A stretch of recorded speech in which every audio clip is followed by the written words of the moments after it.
ബിസ്മില്ലാ അൽഹംദുലില്ലാ വസ്സലാത്തു വസ്സലാമു അലാ റസൂലില്ലാ വഅലാ ആലിഹിൽ ഫായിസീന ബിറിദല്ലാഹി അമ്മാ ബഅദ്. അല്ലാഹുമ്മ റബ്ബി ഇശ്റഹ് ലി സദ്രി വയസ്സിർ ലി അംരി വഹ്ലുൽ ഉഖ്ദതം മിൻ ലിസാനി യഫ്ഖഹു ഖൗലി. ബഹുമാന്യരായ ഉസ്താദുമാരെ, പ്രിയപ്പെട്ട സുഹൃത്തുക്കളെ,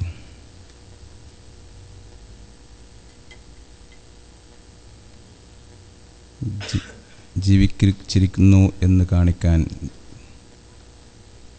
ഞങ്ങളൊക്കെ ഇവിടെയുണ്ട് എന്ന് കാണിക്കാൻ ശബ്ദകോലാഹലങ്ങൾ ഉണ്ടാക്കാതെ സാന്നിധ്യം കൊണ്ട് തന്നെ മഹാമേരുക്കളായി മഹാപ്രസ്ഥാനങ്ങളായി കടന്നുപോയ രണ്ട് പ്രമുഖ വ്യക്തിത്വങ്ങളെ ഓർക്കുമ്പോൾ വലിയ ശബ്ദങ്ങളും ഭാഷണങ്ങൾക്കും വലിയ അർത്ഥമില്ല എന്നാണ് ഞാൻ വിശ്വസിക്കുന്നത്. നമ്മളൊക്കെ നമ്മുടെ ആത്മാവിനെ ഒന്ന് തൊട്ടുണർത്തുക.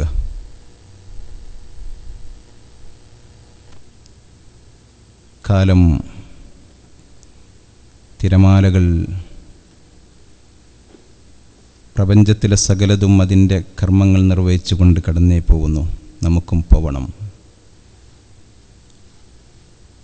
ജനനം മുതൽ തുടങ്ങി നമ്മൾ ഖബറിടത്തേക്കുള്ള യാത്ര. ഈ അടുത്ത് ഒരു കണ്ണുപൊട്ടനെ പറ്റി ഇങ്ങനെ വെറുതെ സംസാരിച്ചപ്പോൾ ഒരാൾ പറഞ്ഞു, അയാൾ രാത്രി കണ്ണുപൊട്ടൻ രാത്രി ടോർച്ചെടുക്കാറുണ്ട്, ടോർച്ച് കൊണ്ടുപോകാറുണ്ട്, ടോർച്ച് കത്തിച്ചിട്ടാണ് കണ്ണുപൊട്ടൻ പോവുക. ഞാൻ ചോദിച്ചു, എന്തിനാണത്? അപ്പം അയാളോട് തന്നെ ചോദിച്ചിട്ടുണ്ട് ആളുകൾ, എന്തിനാ ടോർച്ച് കൊണ്ടുപോകണം? എതിരെ വരുന്നവർ എന്നെ ഒന്ന് കൂട്ടിമുട്ടാതിരിക്കാൻ എന്ന്. അപ്പം ഞാൻ ആലോചിച്ചു പോയി, വെളിച്ചത്തിന് രണ്ട് ദൗത്യങ്ങളുണ്ട്. നിങ്ങൾ ഒപ്പുണ്ടെന്ന് വിചാരിക്കുന്നു. വെളിച്ചത്തിന് രണ്ട് ദൗത്യങ്ങളുണ്ട്. നമ്മെ മുന്നോട്ട് നയിക്കാനും ചുറ്റുവട്ടത്തുള്ളവരെ മുന്നോട്ട് നയിക്കാനും. അവർക്ക് വഴിഭ്രംശങ്ങൾ വരാൻ പാടില്ല. അവനവന് വേണ്ടിയല്ലാതെ രക്തം കൊടുത്തവൻ രക്തസാക്ഷി എന്ന് മലയാള കവിതയിൽ പറയുന്നത് പോലെ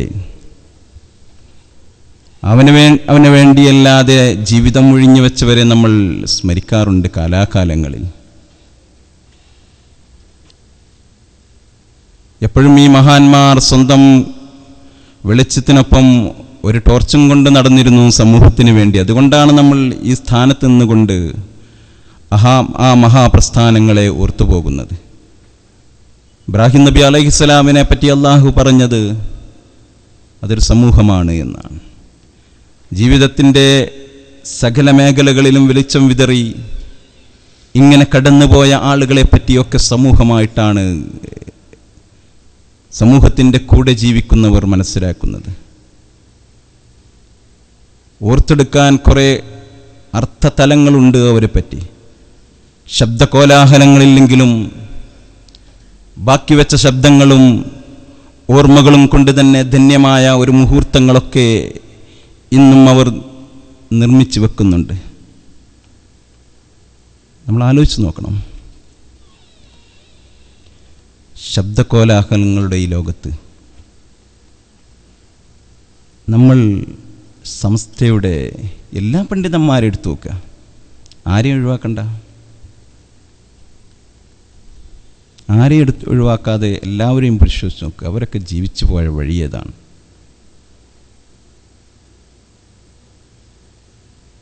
ഹിറ്റ്ലറുടെ പരിപാടികളൊക്കെ പറയുന്നിടത്ത് ഹിറ്റ്ലർ വരുമ്പോൾ 5000 ആളുകളൊക്കെ റെഡിയാക്കി നിർത്തും കയ്യടിക്കാനെന്ന്. അത് അദ്ദേഹത്തിൻ്റെ ഒരു ടെക്നിക്കായിരുന്നു. 5000 ആളുകളൊക്കെ ഒന്നിച്ച് നിർത്തിയിട്ട് സ്റ്റേജിൻ്റെ അടുത്ത് ഒന്നിച്ച് കൈമുഴക്കാനും മുദ്രാവാക്യം വിളിക്കാനും തയ്യാറാക്കി വെക്കുമെന്ന്.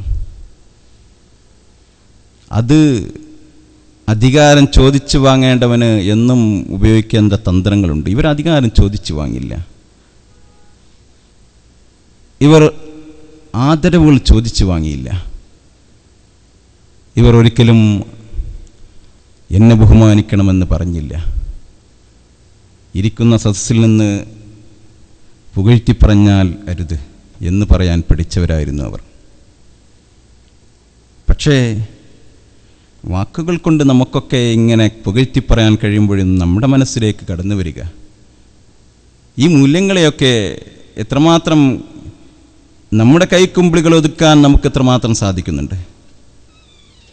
മൂല്യശോഷണം വന്നു പോകുന്ന ഈ ലോകത്ത് നമ്മൾ ഓർക്കുമ്പോൾ ഈ ഓർമ്മകൾ ഓർത്തും ബാലരമയിൽ കുട്ടികൾ അമർ ചിത്രകഥ വായിക്കുന്നത് പോലെയുള്ളൊരു വായനയായി പോകാൻ പാടില്ലല്ലോ.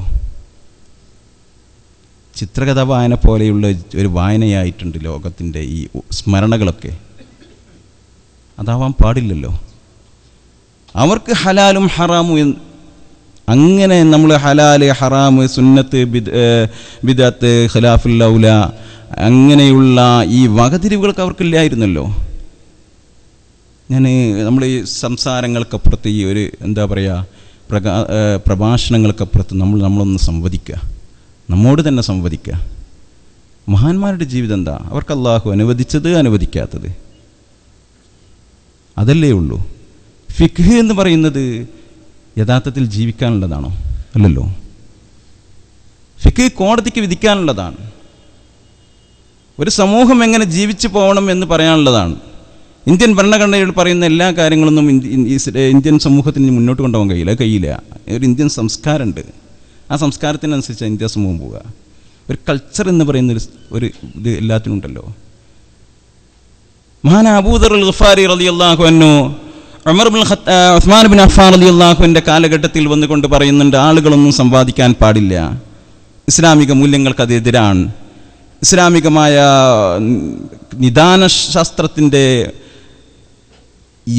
നിദാനശാസ്ത്രവുമായിട്ട് യോജിച്ചു പോകുന്നതല്ലത്, ഖുർആനും സുന്നത്തും റസൂലുള്ളാഹി സ്വല്ലല്ലാഹു അലൈഹി വസല്ലം തങ്ങളും പഠിപ്പിച്ചത് അതല്ല. അതുകൊണ്ട് ആളുകൾ സൂക്ഷിച്ചു വെക്കുന്ന സ്വഭാവം ഉണ്ടാവാൻ പാടില്ല. ഖലീഫ അങ്ങ് അത് രാജ്യത്തിൻ്റെ ഓർഡർ ഇറക്കണമെന്ന് മഹാനായ ഉസ്മാൻ ബിൻ അഫ്ഫാൻ റളിയല്ലാഹു അൻഹു പറഞ്ഞു. അത് പറ്റൂല, അത് രാജ്യത്തിൻ്റെ നിയമമാക്കാൻ പറ്റൂല. ഞാൻ വ്യക്തിപരമായിട്ട് അത് പാലിക്കാം. എൻ്റെ ബന്ധപ്പെട്ട ആളുകളോടും പറയാം, രാജ്യത്തിന് എങ്ങനെയാണ് നിയമമാക്കാൻ പറ്റുക? ആളുകൾ സൂക്ഷിച്ചു വെക്കാൻ പറ്റൂല എന്ന് പറയാൻ പറ്റും. അത് ഫിഖാണ് എന്ന് പറഞ്ഞാൽ അത് നിയമമാണ്. നിയമം എല്ലാ നിയമത്തിൽ ഒരു ചട്ടക്കൂട് രാജ്യത്തിനും വ്യക്തികൾക്കൊക്കെ ഉണ്ടാവണം. അത് പൊതുസമൂഹത്തിൽ കോടതിയിൽ ചോദ്യം ചെയ്യപ്പെടുമ്പോഴൊക്കെ. പക്ഷെ അതിനപ്പുറത്ത് ഇസ്ലാമിൻ്റെ മൂല്യമായ തത്വം എന്ന് പറയുന്നത് സൂക്ഷിച്ചു വെക്കാൻ പാടില്ല എന്ന് തന്നെയല്ലേ. ആവശ്യമുള്ളത് കഴിച്ചിട്ട് കൊടുക്കണം എന്നൊക്കെ തന്നെ മഹാന്മാർ കാണിച്ചു തന്നത്. നമ്മുടെ വ്യക്തി ജീവിതത്തെ എടുത്ത് പരിശോധിച്ച് നോക്കുമ്പോൾ നമ്മൾ അതന്നെയല്ലേ പാലിക്കേണ്ടത്. ഇത് ഈ ഒരു മൂല്യം തന്നെയല്ലേ ഈ മഹാന്മാരൊക്കെ കാണിച്ചു തന്നത്. നമ്മൾ കുറേ കഥകൾ കേൾക്കുന്നതിനപ്പുറത്ത് അവരുടെ ജീവിതത്തിലേക്ക് കടന്നു ചെല്ലുമ്പോൾ ഈ മൂല്യങ്ങളൊക്കെ തന്നെയല്ലേ നമുക്ക് കിട്ടുന്നത്. നമ്മൾക്ക് എഴുതി വെക്കപ്പെട്ട ഹലാലും ഹറാമും സുന്നത്തും കറാഹത്തും ഒക്കെ വേർതിരിക്കുന്നതിനപ്പുറത്ത് മഹാന്മാർ വേർതിരിച്ചത് അള്ളാഹു അനുവദിച്ചോ അനുവദിച്ചിട്ടില്ലേ?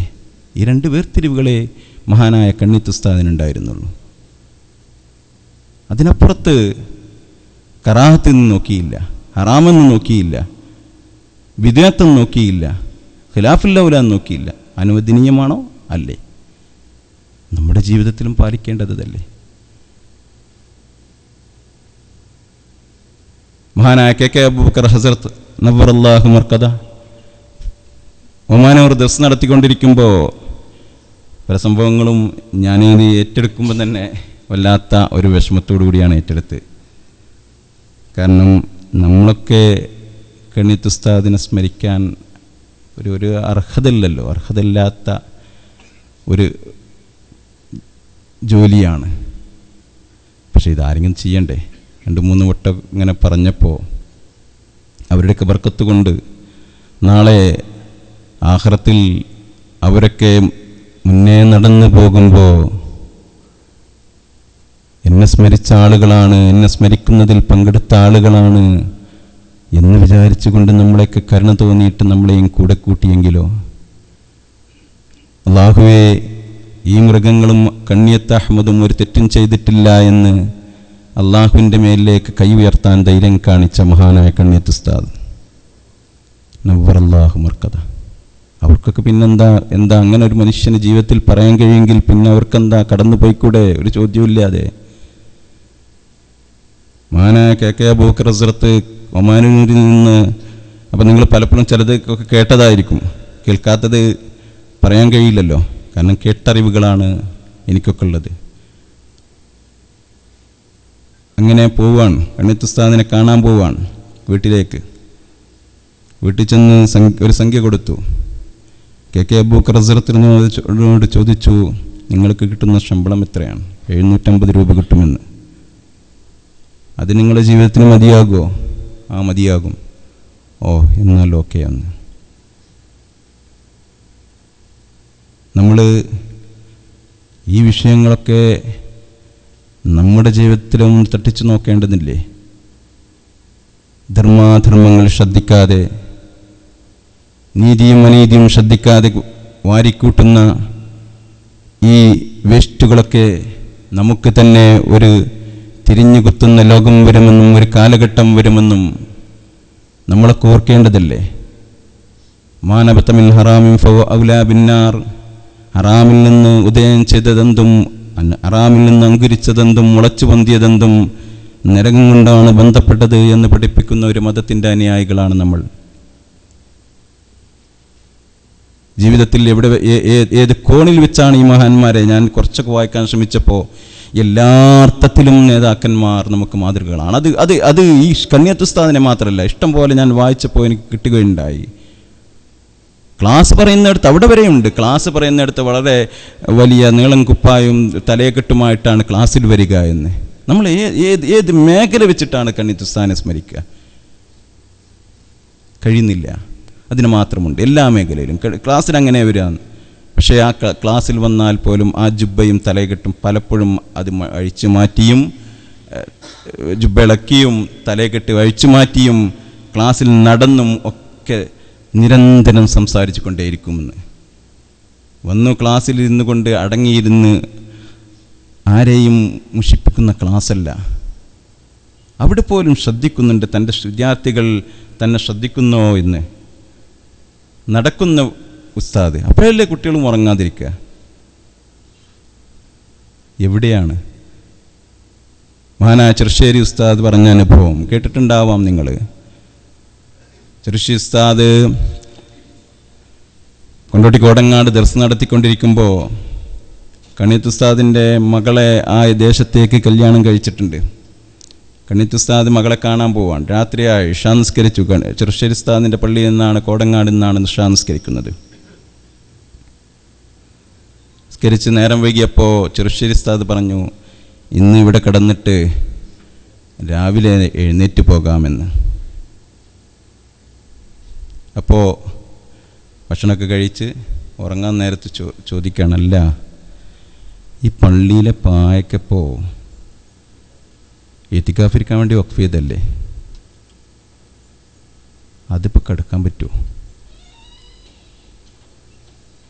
വായിച്ചു പോകാം, നമുക്കിത് കേട്ടുപോകാം. ജീവിതത്തിൻ്റെ ഏത് രേണുക്കളിൽ വെച്ചാണ്, ഏത് മൂലകളിലാണ് നമുക്ക് ഇതൊക്കെ മാറ്റിവെക്കുക? നമ്മുടെ രക്തത്തിലും അലിഞ്ഞു ചേരണ്ടല്ലേ ഈ വിശുദ്ധമായ ചോദ്യങ്ങൾ? അപ്പോൾ കുറച്ച് ഞാൻ ചെറുശ്ശേരി ഉസ്താദിനെക്കാണ് കുറച്ച് കൗശലമുള്ള ആളായിട്ടാണ്, എന്താണ് ചിന്തകളിൽ കൗശലവും നർമ്മവും പുലർത്തുന്ന വ്യക്തിത്വമായിട്ടാണ്. ചെറുശ്ശേരി ഉസ്താദ് പറഞ്ഞാൽ അതിനിപ്പോൾ എന്താ, ഇത്തികാഫിൻ്റെ നീയത്തും വെച്ചാണ് കിടന്നാൽ പോരെ, 2 കാര്യമായില്ലേ? അതിപ്പോൾ ജി പറഞ്ഞൊരു കാര്യമാണ്. പള്ളിയിൽ കിടക്കലായും ചെയ്ത് ഇത്തികാഫിൻ്റെ കൂലിയും കിട്ടി. സൂക്ഷ്മത നമുക്ക് നഷ്ടമായത് അതാണ്. ഈ ഉമ്മത്ത് നിലനിന്ന് അതിലൂടെയാണ്, സൂക്ഷ്മതയിലാണ് ഈ ഉമ്മത്ത് എന്നും നിലനിന്നിട്ടുള്ളത്. അതിനപ്പുറത്തൊന്നുമില്ല. സൂക്ഷ്മമായ, അതിസൂക്ഷ്മമായ, അതിഗോപ്യമായ കാര്യങ്ങളെപ്പോലും അവർ സൂക്ഷിച്ചു. വാഗ്ധോരണികൾ കൊണ്ടല്ല ഇസ്ലാംമാരെയും കീഴടക്കിയത്, മനസ്സിനെയാണ് കീഴടക്കിയത്. പിന്നീട് അന്നിൻ്റെ തന്നെ കണ്ണിയത്ത് ഉസ്താദ് ഒക്കെ രാവിലെയൊക്കെ ഉണർന്നപ്പോൾ രാത്രി ഒരു മഹാനായ ചെറുശ്ശേരി ഉസ്താദ് ഒരു മസല ചോദിച്ചിരുന്നു. ലഘവിയായ മസല പറയുന്നുണ്ട്. അതിൻ്റെ വിശദാംശങ്ങൾ അത്ര ചർച്ച ചെയ്യപ്പെടേണ്ടതില്ലെങ്കിലും. അപ്പോൾ രാവിലെ ചോദിച്ചു, ഉറക്കൊക്കെ നല്ല ഉഷാറായില്ല, എങ്ങനെ ഉണ്ടായിരുന്നു ചോദിച്ചു. അതിന് ഈ ചോദ്യങ്ങളൊക്കെ ചോദിച്ചാൽ എങ്ങനെ ഞാൻ ഉറക്കുക എന്ന് ആ ചോദ്യം ആലോചിച്ച് കിടക്കുകയായിരുന്നു. അന്ന് ഉത്തരം കിട്ടിയില്ല എന്ന് പറഞ്ഞു. പിന്നീട് 6 മാസത്തിന് ശേഷമാണ് നീ അന്ന് ചോദിച്ച ആ ചോദ്യത്തിന് ഞാൻ ഉത്തരം കണ്ടെത്തി എന്ന് പറയുന്നത്.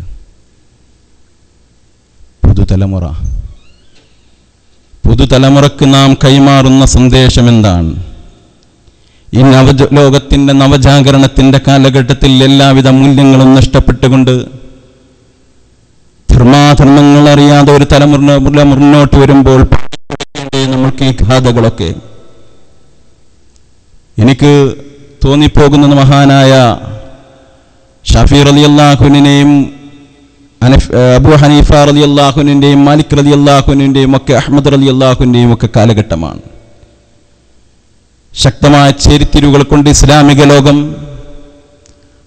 പുതിയ പുതിയ ആചാരങ്ങളും പുതിയ പുതിയ വിശ്വാസങ്ങളും കൊണ്ട് ഇസ്ലാമിക ശരീഅത്തിനെയും ഇസ്ലാമികമായ മൂല്യങ്ങളെയും ഇസ്ലാമികമായ വിശ്വാസങ്ങളെയും വെല്ലുവിളിച്ചൊരു കാലഘട്ടത്തിൽ ഇതിനെയൊക്കെ തമർപ്പിച്ചുകൊണ്ട് എല്ലാം തന്നെ നശിപ്പിച്ചുകൊണ്ട് ഉദയം ചെയ്ത 4 മദ്ഹബിൻ്റെ പണ്ഡിതന്മാർ ഒരു കാലഘട്ടത്തിൽ ഇസ്ലാമികമായ ജിഹക്ക് എതിര് വരുന്നു എന്ന് കണ്ടപ്പോൾ അല്ലാഹു സുബ്ഹാനഹു വ തആല ഈ സമൂഹത്തിന് കൈമാറിയ ഈ സമൂഹത്തിന് ഖനിഞ്ഞൊരുങ്ങിയ 4 മഹാപണ്ഡിതന്മാർ അവരൊക്കെ ജീവിക്കുന്നത് ഏകദേശം ഒരേ കാലഘട്ടത്തിലാണ്. ഇങ്ങനെ ഇസ്ലാമിക ലോകത്ത് പുതിയ വിശ്വാസങ്ങൾ കൊണ്ടും പുതിയ ചിന്തകൾ കൊണ്ടും കേരളീയ സമൂഹത്തിനെ മലീമസമാക്കാൻ ശ്രദ്ധിച്ചപ്പോൾ മഹാനായ കണ്ണിയത്ത് ഉസ്താദിനെയും ഇ കെ ഉസ്താദിനെയും പോലെ ഇ കെ ഹസൻ മുസ്ലിയാരെ പോലെ ഇ കെ ഉസ്താദിനെ പോലെയുള്ള ആളുകളെ കൊണ്ട് അള്ളാഹു ഒരു പടയെ കൊണ്ട് തന്നെ എല്ലാവിധ ഷർറിനെയും തടഞ്ഞു നിർത്തുകയായിരുന്നു. എനിക്ക് ചിലപ്പോഴൊക്കെ സാമ്യം തോന്നിപ്പോകാറുണ്ട് ആ കാലഘട്ടത്തെ പറ്റി. ഷിയാക്കളും അങ്ങനെയുള്ള ഒരു എത്രയോ ആളുകൾ മഹാനായ ഷാഫി റളിയല്ലാഹുവിനൊക്കെ 4 or 5 പുത്തൻ കാഴ്ചപ്പാടുള്ള ആളുകളോട് നേരിടേണ്ടി വന്നിട്ടുണ്ട്. അതേപോലെ തന്നെയല്ലേ ഈ കാലഘട്ടത്തിലും അല്ലാഹു സുബ്ഹാനഹു വ തആല ഒരു തലമുറക്ക് നൽകിയ മഹാസംഭവമാണ് കണ്ണിയത്ത് ഉസ്താദും ഇ കെ ഉസ്താദുമൊക്കെ. ഇവിടെയും ജീവിതത്തിൻ്റെ വിശുദ്ധി കാത്തു സൂക്ഷിച്ചത് കൊണ്ട് തന്നെയാണ് അവർക്കൊക്കെ ആ മൂല്യവത്തായ ഉന്നതമായ രംഗങ്ങളിലേക്ക് എത്താൻ സാധിച്ചത്. ചോദ്യങ്ങൾ തറക്കണം അവനവൻ്റെ മനസ്സിലേക്ക്. ഗാഥകൾ പറഞ്ഞു പോകുമ്പോഴും അമ്പുകൾ കൊള്ളണം അവനവൻ്റെ മനസ്സിലേക്ക്. ഈ വിഷയത്തിൻ്റെ ഈ ദീനിൻ്റെ പിൻഗാമികളെന്ന് പറയുന്നവർക്ക് മൂല്യങ്ങളെ കൈപിടിക്കാൻ നമുക്ക് സാധിക്കുന്നുവോ? മഹാനായ കണ്ണിയത്ത് ഉസ്താദ് തിരൂരിൽ സമ്മേളനം നടക്കുകയാണ്. സമ്മേളനം നടക്കുമ്പോൾ അവിടെ കണ്ണിയത്ത് ഉസ്താദ് കുറച്ച് അധികം സമയം മുമ്പ് വന്നിട്ടുണ്ട്. സംഘാടകർ പള്ളിയിലിരുത്തി. ഉസ്താദ് വിശ്രമിക്കുകയാണ്. വിശ്രമിക്കുമ്പോൾ തുപ്പാൻ നോക്കുമ്പോൾ ഒരു കുട്ടി വന്നിട്ട് പള്ളിയുടെ വലതേ ഭാഗത്തെ ജനൽവാതിൽ തുറന്നു കൊടുത്തു. ഉസ്താദ് ചോദിച്ചു, വലത് ഭാഗത്തെ ജനലാണോ നീ തുറന്നത് എന്ന്. ജീവിതത്തിൽ നമ്മളൊക്കെ അറിയാതെ ചെയ്തു കൂട്ടുന്ന കർമ്മങ്ങളല്ലേ ഇതൊക്കെയോ? ഇതൊക്കെ അങ്ങനെ തന്നെയാണല്ലോ വരുന്നത്. അറിയാതെ ഈ തിന്മകളിലേക്ക് നമ്മൾ നയിക്കപ്പെടുകയാണ്. ഇങ്ങനെ ഇഷ്ടം പോലെ ഓർമ്മകൾ മഹാനായ കണ്ണിയത്ത് ഉസ്താദിനെ പറ്റി നമുക്ക് പറയാൻ സാധിക്കും, ഓർത്തെടുക്കാൻ സാധിക്കും. പക്ഷേ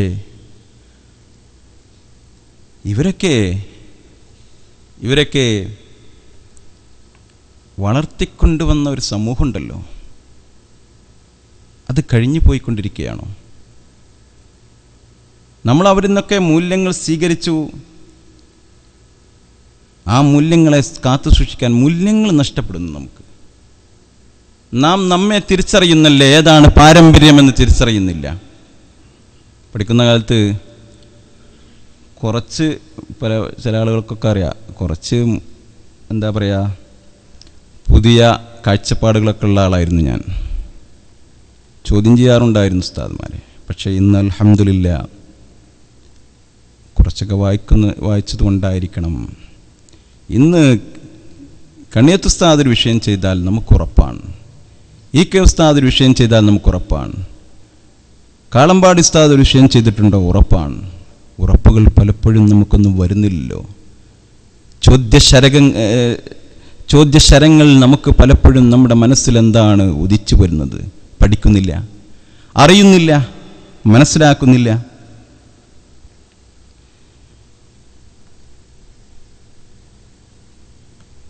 ബുഹ്ലൂൽ എന്ന് പറയുന്ന സൂഫി വര്യൻ ഒരിക്കൽ നടന്നിങ്ങനെ വിഷമിച്ച് വരികയാണ്. ക്ഷീണിതനാണ് ബുഹ്ലൂൽ. ഹാറൂൺ റഷീദിൻ്റെ അടുത്തേക്കാണ് വരുന്നത്. എങ്ങോട്ടേ പോയിന് വെച്ച്, ഞാൻ നരകത്ത് പോയിന് കുറച്ച് തീ അന്വേഷിച്ചു കൊണ്ടുപോയതാണ്. കേട്ടോ, എന്ത് സംഭവിച്ചു? അവിടെ ചെന്നപ്പോൾ അവിടെ ഒന്നും തീ ഇല്ല എന്ന് പറഞ്ഞു. അപ്പം അതെന്തേ? തീ ഇല്ല നരകത്തിൽ? അല്ല, തീ അവിടെയൊന്നും തീയില്ല, ആളുകളൊക്കെ തീയുമായിട്ടാണ് ഇങ്ങോട്ട് വരാറ് എന്ന്. നമ്മളൊക്കെ ജീവിതത്തിൽ നമ്മുടെയൊക്കെ തോളത്ത് ആ തീക്കുണ്ടാരങ്ങൾ വഹിച്ചാണോ യാത്ര ചെയ്യുന്നത് എന്ന് നമ്മൾ ആലോചിക്കേണ്ടതാണ്. ഋജുവായ പാതയിലൂടെ സഞ്ചരിച്ച നമ്മളിവിടെ നിൽക്കുന്നത് എവിടെയാണ്? നമ്മൾ നമ്മളൊക്കെ ഈ ചെറുപ്പകാലത്ത് പാടവരമ്പത്തൂടെ നടന്നവരല്ലേ? പാടവരമ്പ് കാലഘട്ടം ഒന്ന് ആലോചിച്ച് നോക്കി. പാടവരമ്പത്തൂടെ നടന്ന കാലഘട്ടത്തിൽ, അല്ലെങ്കിൽ വെള്ളത്തിലൂടെ ചാടിക്കടന്ന്, നമ്മളൊക്കെ എൻ്റെയൊക്കെ തന്നെ കുട്ടിക്കാലത്തുണ്ടാകും. പാടവരമ്പത്തൂടെ അപ്പുറത്ത് ചളിയുള്ള പാടവരമ്പത്തിലൂടെ നടക്കുമ്പോൾ സമയോ പാടവരമ്പത്തിലൂടെ നടക്കുമ്പോൾ അശ്രദ്ധരായി നമ്മൾ നടക്കുമോ? ഇല്ലല്ലോ. പാടവരമ്പത്തിലൂടെ നടക്കുന്നവൻ എങ്ങനെ അശ്രദ്ധവാനാകും? ഈ പുതിയ കാലഘട്ടത്തിൻ്റെ പാടവരമ്പത്തിലൂടെ നടക്കുന്ന നമ്മൾക്കിങ്ങനെ അശ്രദ്ധവാന്മാരാകും ചെയ്യും? കഴിയൂലല്ലത്. പക്ഷെ നമ്മൾ അശ്രദ്ധരാണ്. അപ്പുറവും ഇപ്പുറവും ചെളിക്കുണ്ടാണെന്നുള്ള ബോധ്യം നമുക്ക് നഷ്ടമായിക്കൊണ്ടിരിക്കുന്നു. ബുഹ്ലൂൽ പറഞ്ഞതുപോലെ തീക്കുണ്ടാരങ്ങൾ പേറിക്കൊണ്ടുള്ള ഈ യാത്ര ഇവിടേക്കാണ്. ആലോചിച്ച് നോക്കണം. നമ്മളിപ്പോൾ ഈ വഴിയോരത്ത്, ഇപ്പം എനിക്ക് മദീനത്തൊക്കെ പോകുമ്പോൾ ഈ വഴിയോരത്ത് ആളുകൾ ഭക്ഷണപ്പൊതി കൊടുക്കും. അപ്പം ഞാൻ അങ്ങനെ ആലോചിച്ച് നോക്കാറുണ്ട്, പഠിച്ചോനെ എനിക്കും കിട്ടില്ല ഭക്ഷണപ്പൊതി. അതിനെന്ത് വേണം? ലൈൻ നിൽക്കണം. ഭക്ഷണപ്പൊതി കിട്ടണമെങ്കിൽ ലൈൻ നിൽക്കണം. കിട്ടൂല എന്നൊരു പ്രശ്നമില്ല, കിട്ടുമല്ലോ, ഉറപ്പാണ്. എല്ലാവർക്കും കൊടുക്കാച്ച പിന്നെ എന്താ നമുക്കായിട്ട് കിട്ടാൻ? എന്നതുപോലെ തന്നെയല്ലേ അള്ളാഹു അവിടെ കൊടുക്കാനായിട്ട് നിൽക്കണം. പക്ഷെ നമ്മൾ ലൈനിൽ കയറി നിൽക്കണം. നേരായ മാർഗികളുടെ സന്മാർഗികളുടെ വഴിയിലേക്ക്. റബ്ബിഖദ് ആതൈതനീ മിനൽ മുൽകി വഅല്ലംതനീ മിൻ തഅ്വീലിൽ ഹദീസ് ഫാത്തിരിസ് സമാവാതി വൽ അർദ് അൻത വലിയ്യി ഫിദ് ദുനിയാ വൽ ആഖിറ തവഫനി മുസ്ലിമൻ വഅൽഹിഖ്നി ബിസ്സാലിഹീൻ. മഹാനായ യൂസുഫ് നബി അലൈഹിസ്സലാം വഅൽഹിഖ്നി ബിസ്സാലിഹീൻ. ലൈനിലേക്കാണ് നിൽക്കണം. ലൈനിലേക്ക് നിൽക്കാൻ നമ്മൾ തയ്യാറല്ല. ഈ മഹാന്മാർ നടന്നു പോയ ലൈനിലേക്ക് നിൽക്കി. ചോറ് നമുക്കും കിട്ടും, അള്ളാഹു തരും. നമ്മൾ ഇക്കരമ്മ നിന്നിട്ട് അക്കരെ എത്തണമെന്ന് വിചാരിക്കുകയാണ്. ഇക്കരയാണ് നിൽക്കണം, നമ്മൾ ബോധ്യം വേണം നമുക്ക്. ഇക്കരയിലാണ് നമ്മൾ നിൽക്കുന്നത്. അക്കരയിലേക്ക് പോകണം. എവിടെയാണ് മഹാന്മാരുടെ ലൈനുള്ളത്? ആ അക്കരയിലേക്ക് പോവാൻ നിങ്ങൾ മനസ്സിലാവില്ലേ? അക്കരയിലേക്ക് പോവാൻ നമുക്ക് കഴിയണം. ഇക്കര നിന്നിട്ട് അപ്പുറത്തേക്ക് പോവാനൊരു മനസ്സുമില്ലെങ്കിൽ നമ്മളും ചോറിനെ ആഗ്രഹിക്കുന്നത് എന്തർത്ഥത്തിലാണ്? അതിന് വലിയ അർത്ഥമൊന്നുമില്ല. അതുകൊണ്ട് അവർ ജീവിച്ചു പോയ വഴി, ആ വഴിയിലേക്ക്, സിറാത്തുൽ മുസ്തഖീമിലേക്ക് ചേരാൻ, ഞാൻ പ്രസംഗത്തിനപ്പുറത്ത് നമ്മളെ ഒന്ന് ചോദ്യം ചെയ്യുക. ഹുബ്ബുൻ നബിയൊക്കെ പറയുമ്പോഴും ഒക്കെ അതന്നല്ലേ വരുന്നത്? സല്ലല്ലാഹു അലൈഹി വസല്ലം.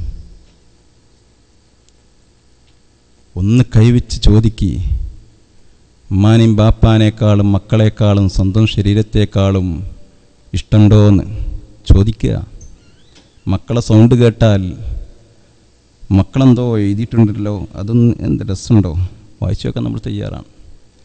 ആ മക്കളെക്കാൾ സ്നേഹിക്കേണ്ട അഷ്റഫുൽ ഖൽഖ് റസൂലുള്ളാഹി സ്വല്ലല്ലാഹു അലൈഹി വസല്ലം തങ്ങൾ പറഞ്ഞ ഒരു ഹദീസുണ്ട്. അതിന് നമുക്ക് താല്പര്യം വരണമല്ലോ. എഴുതാൻ കൊണ്ടെന്ന് വെച്ച പേപ്പറിൻ്റെ നേരെ കാല് നീട്ടാത്ത മഹാനായ അബൂ ഹനീഫ റളിയല്ലാഹു അൻഹു, അവർ നടന്നു പോയ വഴി വേണ്ടേ? ചെറുപ്പകാലത്ത് തുർമുദി ഇമാം ഒരു വഴിയിലൂടെ നടന്നു പോയ കഥ പറയുന്നുണ്ട്. പിന്നീട് കാലങ്ങൾ കഴിഞ്ഞിട്ട് വൃദ്ധനായ തുർമുദി ഇമാം തന്നെ ഹജ്ജിന് ആ വഴിയിലൂടെ തന്നെ പോവാണ്. ചെറുപ്പകാലത്തും പോയിട്ടുണ്ട്, കുറേ കാലം കഴിഞ്ഞിട്ടും പോകുന്നുണ്ട്. കുറേ കാലം കഴിഞ്ഞിട്ട് പോകുമ്പോൾ ഒരു വഴിയിലെത്തിയപ്പോൾ തുർമുദി ഇമാം തല താഴ്ത്തി എന്നാണ്. അത്ഭുതപരതന്ത്രമായിട്ട് ആളുകൾ ചോദിച്ചു, എന്തേ ഇപ്പത്, എന്താ ഒരു ആവശ്യമില്ലാതെ ഒരു വെറും പണി ഇങ്ങനെ തല താഴ്ത്താൻ? അല്ല, ഞാൻ അന്ന് ചെറുപ്പകാലത്ത് പോകുമ്പോൾ അവിടെ താന്ന് നിൽക്കുന്ന ഒരു മരക്കൊമ്പുണ്ടായിരുന്നു, യാത്രയ്ക്ക് ബുദ്ധിമുട്ടുണ്ടാകുന്ന ഒരു മരക്കൊമ്പ് ആ വഴിയിലുണ്ടായിരുന്നു എന്ന്. അത്രമാത്രം വിഷയം ഓർമ്മയിൽ സൂക്ഷിക്കാൻ കഴിയുന്ന മഹാന്മാർ, അവരെ പിന്തുടർന്ന പിന്നെ ഏത് വഴിയിലേക്കാണ്, ഏത് പാടവരമ്പത്തിലൂടെയും നമുക്ക് ധൈര്യത്തോടെ പോകാൻ കഴിയില്ലേ? വെളിച്ചം നമ്മുടെ ഉള്ളിലുണ്ടെങ്കിൽ പിന്നെ എന്തിന് പേടിക്കണം? വെളിച്ചം നമ്മുടെ ഉള്ളിലേക്ക് ആഗിരണം ചെയ്യാൻ നമുക്ക് സാധിക്കണം. വെളിച്ചം അവർ കോരിത്തരുന്നുണ്ട് നമുക്ക്, പക്ഷേ വാങ്ങാൻ നമ്മൾ തയ്യാറാവണം. റേഷൻ പീടികയ്ക്ക് പോകുമ്പോൾ അവിടെ അരിണ്ടോ നോക്കാൻ പോവച്ച് പാത്രം ഉണ്ടല്ലോ, അരിണ്ടോ നോക്കാൻ പോകണമെങ്കിൽ പാത്രം വേണ്ട. അരിണ്ടെന്ന് ഉറപ്പുണ്ട് ചെയ്യും. നമ്മൾ റേഷൻ പീടികയ്ക്ക് പോകുമ്പോൾ പാത്രമായിട്ട് തന്നെ പോകണം, സഞ്ചിയായിട്ട് തന്നെ പോകണം. അള്ളാൻ്റെ അടുത്തേക്ക് പോകുമ്പോൾ അങ്ങനല്ലേ പോകണ്ട്. മുമ്പ് ഒരാൾ ഇപ്പം ചിലപ്പം കേട്ട് തന്നെ ആയിരിക്കും, പിന്നെ മഴയ്ക്ക് വേണ്ടി വലിയ ദുആ പള്ളിയിൽ നടക്കുകയാണ്. പള്ളിയിൽ ദുആയൊക്കെ നടന്ന് എല്ലാവരും മഴഞ്ഞിപ്പോൾ എന്താ മഴയാണ്ട് പെയ്ത് മഴ പോകാൻ വയ്യ. ഒരാൾ കുടയും പിടിച്ചങ്ങനെ പോയി. അല്ല, നിങ്ങൾ കുടയൊക്കെ കരുതിയിരുന്നു? അല്ല ചങ്ങായിമാർ, നിങ്ങൾ പിന്നെ എന്തോ അലക്കൊക്കെ ഇങ്ങോട്ട് പോകുന്നത്? മഴക്ക് വരുന്ന പിന്നെ മഴയൂലേ, അതിനാദ്യം തന്നെ കുട കൊണ്ടുവരണ്ടേ? എന്തേ നമുക്കൊന്നും ആ വിശ്വാസം വരാത്തത്? ഇത് അള്ളാൻ്റെ മേലെ കൈ ഉയർത്തണം, ചോറ് കൊടുക്കണം, ചോറ് നമുക്കും തരുന്നുള്ള വിശ്വാസം എന്തേ നമുക്ക് വരാത്തത്? അപ്പോൾ അവർ നമുക്ക് വെളിച്ചം തരുന്നുണ്ട്. കണ്ണിയത്ത് ഉസ്താദ് വെളിച്ചം തരുന്നുണ്ട്. തിർമിദി ഇമാമിനെ പറ്റി പറയുമ്പോൾ കണ്ണിയത്ത് ഉസ്താദ് എന്നോട് ഹൈദറുസ്താദത്തെ ഒരു മസല ചോദിച്ചു. ആ വിഷയം ഞാനൊരു 30 കൊല്ലം മുമ്പ് ആലോചിച്ചിരുന്നു എന്ന്. അത് ഞാൻ അന്ന് തറപ്പിച്ച് വെച്ചിട്ടുണ്ട് എന്ന് കണ്ണിയത്ത് ഉസ്താദ് ഹൈദറുസ്താദിനോട് പറയുന്നുണ്ട്. പോരെ ആ വഴി, നടന്നാൽ പോരെ ആ തണൽ പറ്റി, അതിനപ്പുറത്തേക്ക് നമ്മൾ എങ്ങോട്ട് പോകണം? ഋജുവാണ് ഈ പാത, സത്യസന്ധമാണ് ഈ വഴി. ഈ വഴികൾക്ക് ഒരു വിഭ്രംശങ്ങളും വരാൻ സാധ്യതയില്ല. സീമാതീതമായി അത് സ്വർഗത്തിലേക്ക് നീളുന്നതാണെന്നുള്ള വിശ്വാസത്തോടു കൂടി നമുക്ക് നടക്കാൻ സാധിക്കണം. അവരെ നമ്മൾ പിൻപറ്റണം. അത് തന്നെയാണ് ഇസ്ലാമിക ഉമ്മത്ത് 14 നൂറ്റാണ്ട് നമുക്ക് കാണിച്ചു തന്നതും. സംഭവിച്ചവർക്കൊക്കെ സംഭവിച്ചത് വഴി അറിയാത്തതാണ്. വഴി തെറ്റിപ്പോവാൻ പാടില്ല. ഏത് കുറ്റിയിലാണ് നമ്മളെ തറച്ചിട്ടിട്ടുള്ളത് എന്ന് നമ്മൾ വിശ്വസിക്കണം. അത് നമ്മൾ അറിയണം. നമ്മളെന്ന ആട്ടിൻകുട്ടി വഴി തെറ്റിപ്പോകുമ്പോൾ ഏത് തറയിൽ നമ്മളെ ബന്ധിസ്ഥരായിരിക്കുന്നു എന്ന് നമ്മൾ വിശ്വസിക്കണം. അത് അറിയേണ്ടതുണ്ട്. മഹാന്മാരായ നേതാക്കന്മാർ നമുക്ക് കാണിച്ചു തന്ന മാതൃക അതാണ്. അതുകൊണ്ട് ദീർഘിപ്പിക്കുന്നില്ല.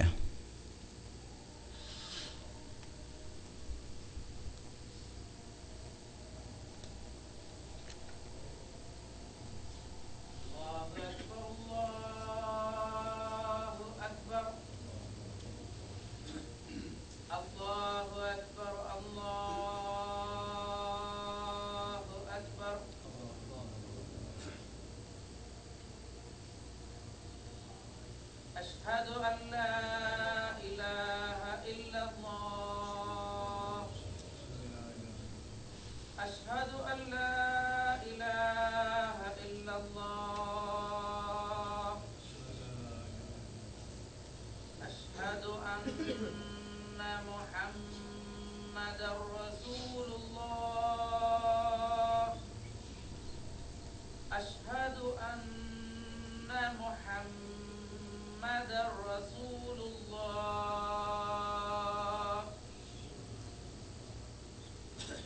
حي على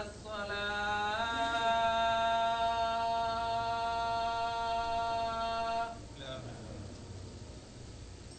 حي على الصلاة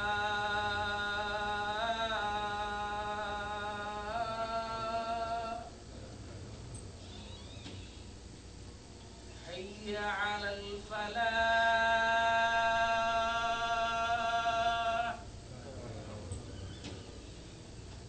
حي على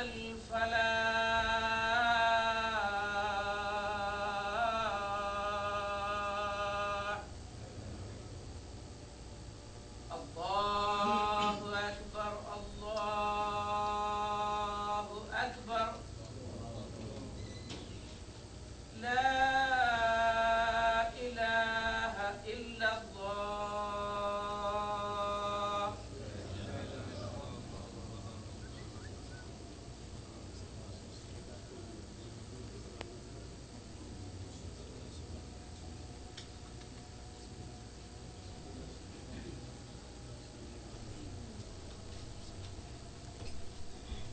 സഹോദരങ്ങളെ ദീർഘിപ്പിക്കുന്നില്ല. അരമണിക്കൂറാണ് പറഞ്ഞത്, അതിൽ 2-3 മിനിറ്റ് കൂടി ബാക്കിയുണ്ട്. അപ്പോൾ നമ്മൾ ഈ ശബ്ദ കോലാഹലങ്ങൾക്കൊക്കെ അപ്പുറത്ത്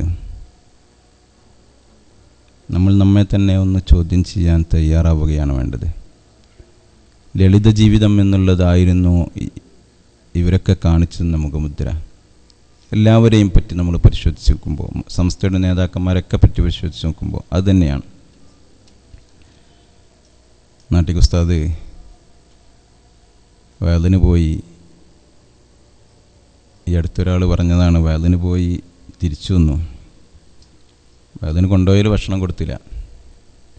തിരിച്ചു വന്നിട്ട് MSCയിൽ മാനേജറാണ് നാട്ടിക് ഉസ്താദ്. തിരിച്ചു വന്നിട്ട് പണിക്കാരൊക്കെ ഉണ്ട്, അവരൊക്കെ കിടന്നിട്ടുണ്ട്. ഭക്ഷണം എന്തുണ്ടോ ചോദിച്ചാലോ കണ്ട ആളോട്, ഇല്ല ഒക്കെ ചോറ് വെള്ളത്തിട്ടല്ലോ ആണ്. സ്ഥാപനത്തിൻ്റെ മാനേജറാണ്, അതിന് പോയതാണ്. ആ മഹാൻ വണ്ടിയിൽ കുറച്ച് 1-2 നാളൊപ്പം കൂടി നിന്നാണ്. പോയിട്ട് വെള്ളത്തിലിട്ട ചോറെടുത്തിട്ട് അതും കൈകൊണ്ട് കോരിയിട്ട് പ്ലേറ്റിലിട്ടിട്ട് കുറച്ച് ഉപ്പ് ഇട്ടിട്ട് പറഞ്ഞു, ഇതിന് ഭയങ്കര രസമാണല്ലോ എന്ന്, ഭയങ്കര രുചിയുണ്ടല്ലോ ഇത് എന്ന് കുറച്ച് ഉപ്പും വെളിച്ചെണ്ണയും ഒഴിച്ചിട്ട് അനുഭവസ്ഥനായ ഒരാൾ പറഞ്ഞു. അങ്ങനെ അദ്ദേഹം ഭക്ഷണം കഴിച്ചു എന്ന്. പലപ്പോഴും ചില ആളുകൾ വണ്ടിക്കെണ്ണ കടിക്കാൻ പോലും കാശ് കൊടുക്കൂലായിരുന്നു. നാട്ടിക് ഉസ്താദിനെ പറ്റി പറയാലോ, ചിലയിടത്തുനിന്ന് കിട്ടും, ചിലയിടത്തുനിന്ന് കിട്ടൂല. നാട്ടിക്ക് പിന്നെ മൂസ ഇവിടുന്ന് പെരയുന്ന കൊണ്ടൊന്നും അല്ലെന്ന് തോന്നുന്നു, കിട്ടുന്നിടത്തുനിന്ന് വാങ്ങും, അല്ലാത്തടത്തുനിന്ന് ഉണ്ടാവില്ല. അതൊക്കെ അങ്ങനെ അഡ്ജസ്റ്റ് ചെയ്ത് പോകും. ജീവിതം ഇങ്ങനെ തവക്കുലാക്കാൻ, ജീവിതത്തെ ഇങ്ങനെ നിസ്സാരമായി കാണാൻ, വൈൻകുന്ത ദാ കൽബിൻ കനോയിൻ ഫഅൻത വമാലിക്കുദ്ദുന്യാ സവാവു, ഉള്ളതുകൊണ്ട് തൃപ്തിപ്പെടുന്ന ഒരു മനസ്സിനൊക്കെ ഉണ്ടെങ്കിൽ ലോകത്തിലെ രാജാവും സമാണെന്ന് ഷാഫി ഇമാം പറയുന്നുണ്ട്. നമുക്ക് മാളികകളുടെ മേൽ മാളിക വേണം, നമുക്ക് വീട്ടിൻ്റെ മുറ്റത്ത് കട്ട പതിക്കണം, അങ്ങനെ കുറേ സ്വപ്നങ്ങളുണ്ട്. അതുകൊണ്ട് നമ്മളും ആ വഴി ഇക്കരെ നിന്നിട്ട് അവരെ വഴിയിലേക്ക് ഇങ്ങനെ ചോദിച്ചുകൊണ്ടിരിക്കുകയാണ്. ഞാൻ ദീർഘിപ്പിക്കുന്നില്ല. ഏതായാലും ഒരു കാര്യം കൂടി നിങ്ങളുടെ ശ്രദ്ധയിലേക്ക് കൊണ്ടുവന്നുകൊണ്ട്, മഹാനായ സാദിഖ് അലി ശിഹാബ് തങ്ങൾക്ക് കണ്ണിയത്ത് ഉസ്താദിനെ പറ്റിയുള്ള ഒരു അനുഭവം പറയുന്നുണ്ട്. സാദിഖ് അലി ശിഹാബ് തങ്ങൾ ചെറുപ്പകാലത്ത് ചെന്നാൽ ആരാൻ ചോദിക്കും, തങ്ങളാന്ന് പറയും. ഏത് തങ്ങൾ? അപ്പോൾ പേര് പറഞ്ഞാലോ ഓക്കെ. അപ്പോൾ സാദിഖലി തങ്ങൾ പറയാണ്, എൻ്റെ കൈ മുടിച്ച് മുത്തും, ഞാൻ വല്ലാതെയായി പോകും, പക്ഷെ ഞാനും ആ കൈ പിന്നെ ശിരസ്സോട് ചേർക്കും, എൻ്റെ കൈ ഞാൻ പിന്നെ എൻ്റെ ശിരസ്സോട് ചേർക്കുമെന്ന്. ഹർമത്തും ബഹുമാനവും അവർ പരസ്പരം സൂക്ഷിച്ചു. മഹാനായ അഹ്മദ് ബിൻ ഹംബൽ റളിയല്ലാഹു അൻഹു മുഅ്തസിം എന്ന് പറയുന്ന രാജാവിൻ്റെ കാലഘട്ടത്തിൽ അഹ്മദ് ബിൻ ഹംബൽ റളിയല്ലാഹു അൻഹുവിനെ വല്ലാതെ പീഡിപ്പിച്ചു എന്നൊക്കെ ഇപ്പോൾ നമുക്ക് പറയുന്നതിനപ്പുറമാണ്. പലപ്പോഴും ബോധം കിട്ടുപോയിട്ടുണ്ട്. അടി കിട്ടിയിട്ട് ശരീരത്തിൽ നിന്ന് ഇറച്ച് തൂങ്ങിയിട്ട് പിന്നീട് വൈദ്യർ വന്നിട്ട് അത് മുറിച്ചു മാറ്റാണ്. അങ്ങനെ പീഡിപ്പിച്ചു. പക്ഷേ ആ പീഡിപ്പിച്ചതിന് ശേഷവും അങ്ങനെ വലിയ സംഭവമാണത്. കാലഘട്ടം കഴിഞ്ഞു, മുഅ്തസിമിൻ്റെ കാലഘട്ടവും കഴിഞ്ഞു. പിന്നീട് രാജാക്കന്മാർ വന്നു, അദ്ദേഹത്തെ വെറുതെ വിട്ടു. അദ്ദേഹം സുഖജീവിതം നയിക്കുകയാണ്, അഥവാ വിശ്രമജീവിതം നയിക്കുകയാണ്. വൈദ്യർ വരുമ്പോൾ ചോദിക്കും, അദ്ദേഹത്തിൻ്റെ ഒരു വൈദ്യർ വന്നപ്പോൾ ചോദിച്ചു, ആളുകൾ മുഴുവൻ മുഅ്തസിമിനെതിരെ ദുആ ചെയ്യുന്നു, നിങ്ങളെ പീഡിപ്പിച്ച് മുഅ്തസിമിനെതിരെ ദുആ ചെയ്യുന്നു, നിങ്ങളെന്തുകൊണ്ട് ദുആ ചെയ്യുന്നില്ല? നിങ്ങളെപ്പോഴും മുഅ്തസിമിൻ്റെ നന്മയ്ക്ക് വേണ്ടിയാണല്ലോ ദുആ ചെയ്യുന്നത് എന്ന് ഈ വൈദ്യൻ ചോദിച്ചപ്പോൾ മഹാനായ അഹ്മദ് ബിൻ ഹംബൽ റളിയല്ലാഹു അൻഹു മുഅ്തസിമിനെതിരെ ഞാൻ ദുആ ചെയ്യില്ല, ഒരു വാക്ക് ഞാൻ ഉരിയിടില്ല. കാരണം മുഅ്തസിം അഹ്ലു ബൈത്തിൽപ്പെട്ട അള്ളാഹുവിൻ്റെ റസൂൽ സല്ലല്ലാഹു അലൈഹി വസല്ലം തങ്ങളുടെ കുടുംബത്തിൽപ്പെട്ട ആളാണ് എന്ന് ഈ പാരമ്പര്യമൊക്കെ നമുക്ക് പറഞ്ഞു തന്നത് ഇവിടുത്തെ മഹാന്മാരായ ആളുകളാണ്.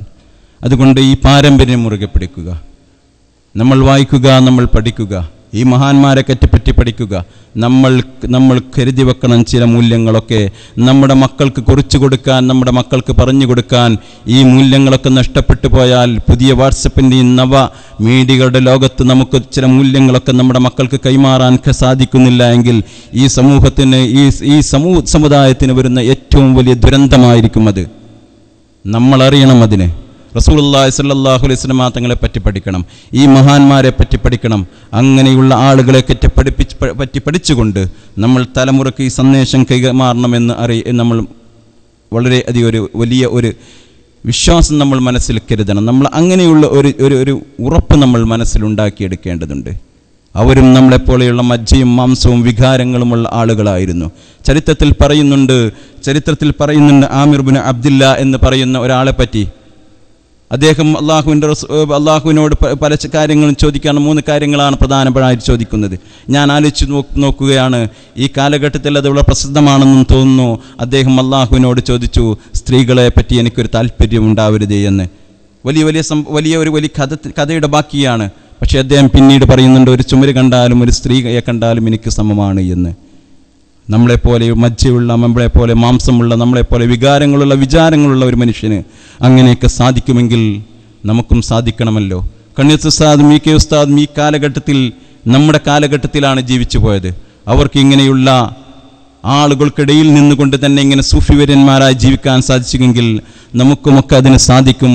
അതിനുള്ള ഒരു ഉറപ്പും കരുത്തുമാണ് നാം നേടിയെടുക്കേണ്ടത് എന്നാണ് ഏറ്റവും പ്രധാനപ്പെട്ടത്. അതുകൊണ്ട് നമ്മൾ ജാഗരൂകരാവുക.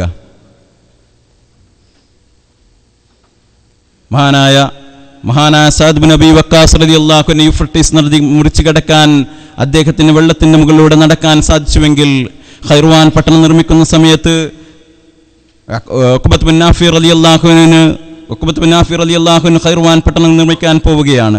ഉഖബത്ത് ബിൻ നാഫി റളിയല്ലാഹു അൻഹു പട്ടണം നിർമ്മിക്കാൻ പോകുന്ന സ്ഥലത്ത് ഇഴജന്തുക്കളും പിന്നെ മനുഷ്യനെ പിടിക്കുന്ന ജീവികളും സിംഹങ്ങളും കാട്ടുജീവികളും ഒക്കെയാണുള്ളത്. ഉഖബത്ത് ബിൻ നാഫി റളിയല്ലാഹു അൻഹു പറഞ്ഞു, ഞങ്ങൾ മുഹമ്മദ് റസൂലുള്ളാഹി സ്വല്ലല്ലാഹു അലൈഹി വസല്ലം തങ്ങളുടെ അനുയായികളാണ്, അതുകൊണ്ട് ഒഴിഞ്ഞു പോകണം, ഞങ്ങൾ ഇവിടെ പട്ടണം നിർമ്മിക്കാൻ പോവുകയാണെന്ന് പറഞ്ഞപ്പോൾ വിഷസർപ്പങ്ങൾ വരെ അവിടെ നിന്ന് ഒഴിഞ്ഞു പോയി എന്ന് ചരിത്രം രേഖപ്പെടുത്തുമ്പോൾ ആലോചിക്കണം, നമ്മൾ ആ പാരമ്പര്യം ഏറ്റുവാങ്ങുന്നവരാണ്. മഹാനായ കണ്ണീത്ത് ഉസ്താദിൻ്റെയും ശംസുലുലമയുടെയും വാക്ക് നമുക്ക് ഉച്ചരിക്കാൻ സാധിക്കണമെങ്കിൽ നമ്മൾ ചില മൂല്യങ്ങളെയും ലളിതമായ ജീവിതത്തിൻ്റെയും മാതൃകകളായി നമുക്ക് അടുത്ത തലമുറക്ക് കാണിച്ചു കൊടുക്കാൻ നമുക്ക് സാധിക്കുന്നുവെങ്കിൽ അവിടെ മാത്രമാണ് ഈ അനുസ്മരണത്തിന് സാർത്ഥകമായ ഒരു അന്ത്യമുണ്ടാവുക. അതിന് നമ്മൾ മാറ്റത്തിന് വേണ്ടി നമ്മൾ തയ്യാറാവുക. മനസ്സ് എവിടെയെങ്കിലും വെച്ചുകൊണ്ട് അള്ളാഹുവിലേക്ക് പോകാൻ ഒരിക്കലും സാധിക്കില്ല.